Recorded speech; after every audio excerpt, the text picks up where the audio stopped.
welcome back to my channel. I'm super happy that you're here today. Today we are on Foxtail yet again, and we are going to be working on a little meadow area.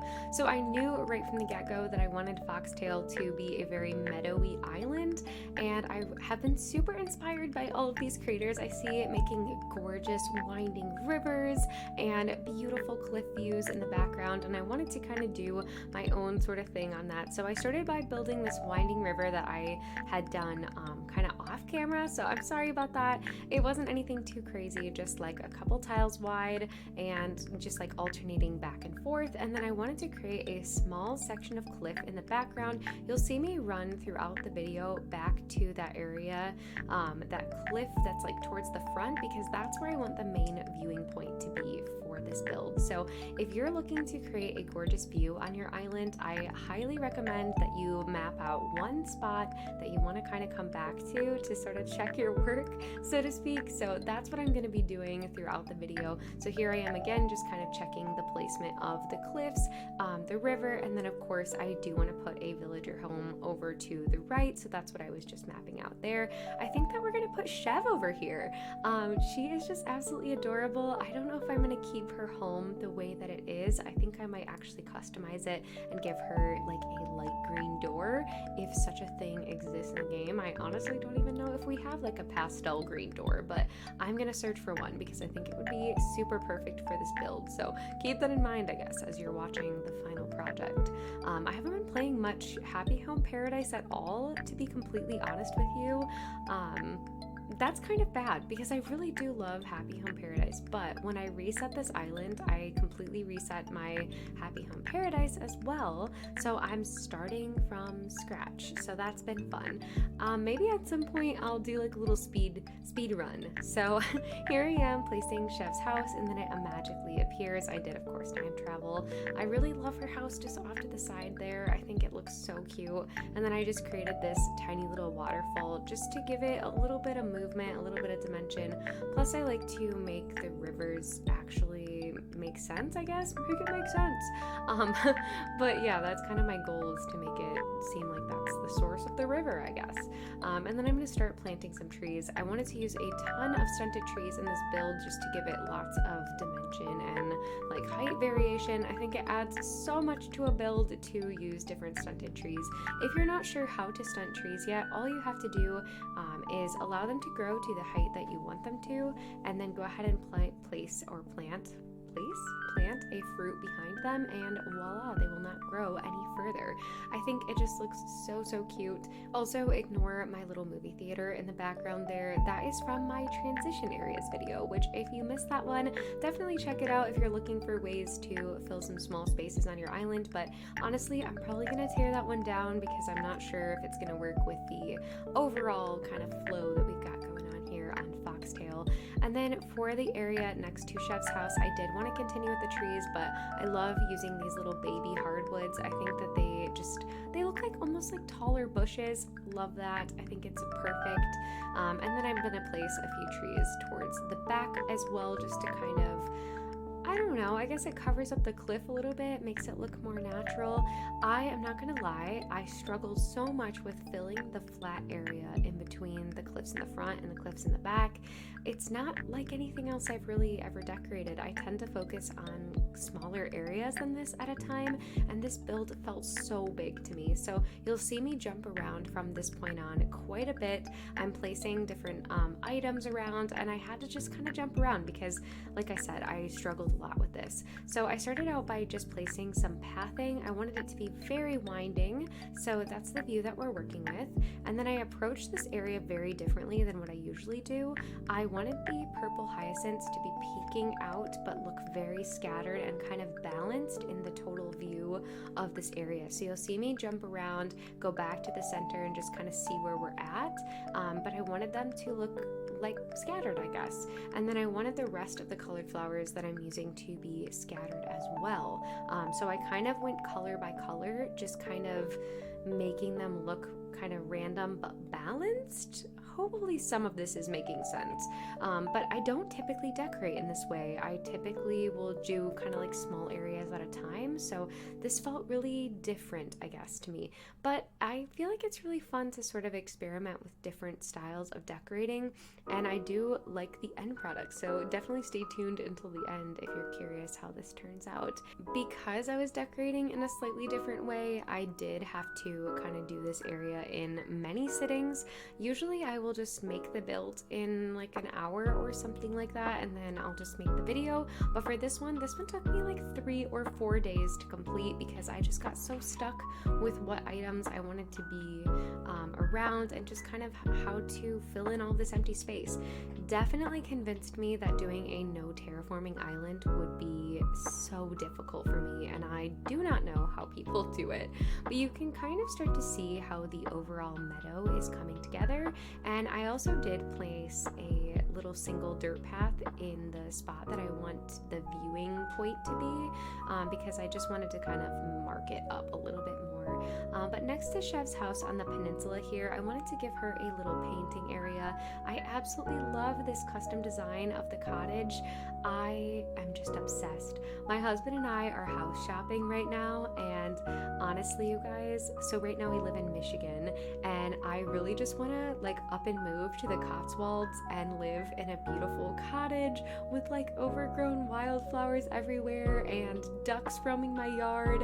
So I was kind of had that like vision in my mind as I was doing this build in Animal Crossing, because obviously we're not just gonna up and move to the Cotswolds. Also, have you ever looked at home prices in the Cotswolds? Because I did, and holy cow, it's crazy. But that's kind of that's the energy that we're channeling for this build, is like wild ducks everywhere and wildflowers everywhere. Definitely a spring cottagecore dream.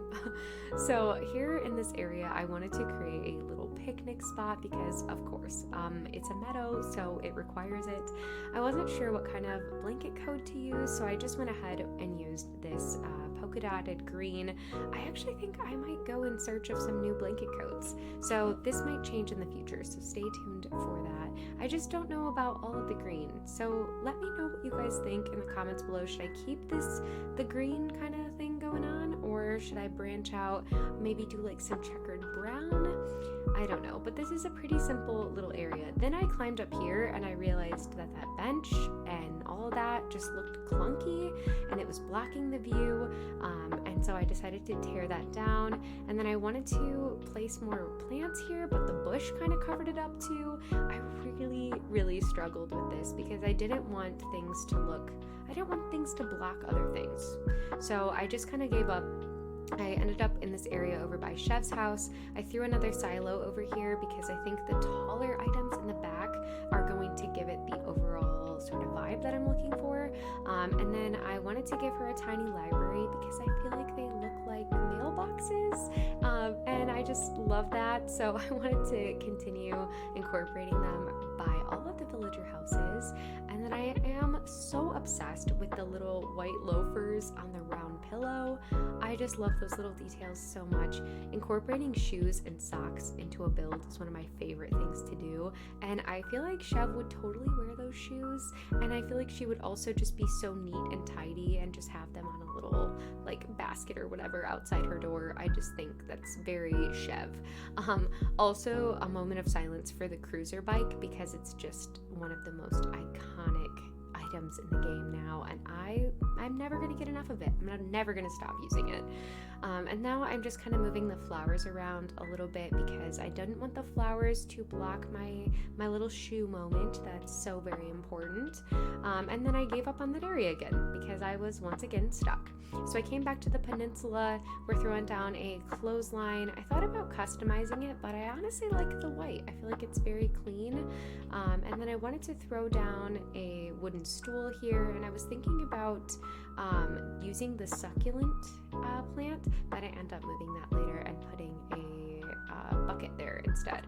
Although the succulent plant is kind of an underrated item. I think it's so precious. And then I couldn't miss the opportunity to use that little doily custom design that I found. It's so perfect underneath the clothes lamp, or the clothes lamp? What is a clothes lamp? The clothes line. And then next to her house, I wanted to include the antique table, and then I just threw a little alarm clock up there because I just think it's super, super cute. At this point, I remembered that the vine items existed, and I think this little vine lamp is so precious, so I just wanted to throw that in over there. And then I was determined to find a place to utilize a bench, because what meadow area is complete without a place for people to sit? So I went ahead and threw that over there by resident services. Also, if you can hear Beans crying right now, this is my attempt at trying to film a video without my dog making a sound in it, and obviously it's impossible. It's impossible. Beans and I are best friends, and we're attached at the hip, and whenever I go to film a voiceover, he is just like beside himself that he cannot be with me at every moment in the day. So if you hear him, he's okay, I promise. He just misses his mom. But I love the little flower seed package there. I think it's so cute next to the ducks. And yeah, just another kind of check-in to see how the view is looking. At this point, I'm just kind of filling in the areas. I knew that Winnie was gonna sit on that wild log, and then I was thinking like, oh, there's no way. And then as soon as I closed my inventory, I was like, of course. I had to talk to her because I just think she's adorable. Should I keep her on the island? I kind of feel like she fits, but also doesn't. I don't know. I like her, but I'm just not sure. So I went ahead and threw in another duck there, and then I'm just filling in the space with lots of other natural items here. I keep forgetting to use pumpkins. I feel like the white pumpkins look so cute with this theme. And then over here by the water, I wanted to throw in a little place for like a photographer to sit maybe and do some scrapbooking or journaling or whatever, what have you. And then I threw in a leaf pile just to fill in this kind of awkward space up here by the duck, by the little duck area. I struggled at this point with filling in the last little bits of space. I just wasn't sure what to do. Threw in some party lights up here on the cliff. I'm determined to decorate the cliffs a little bit more than I have in the past.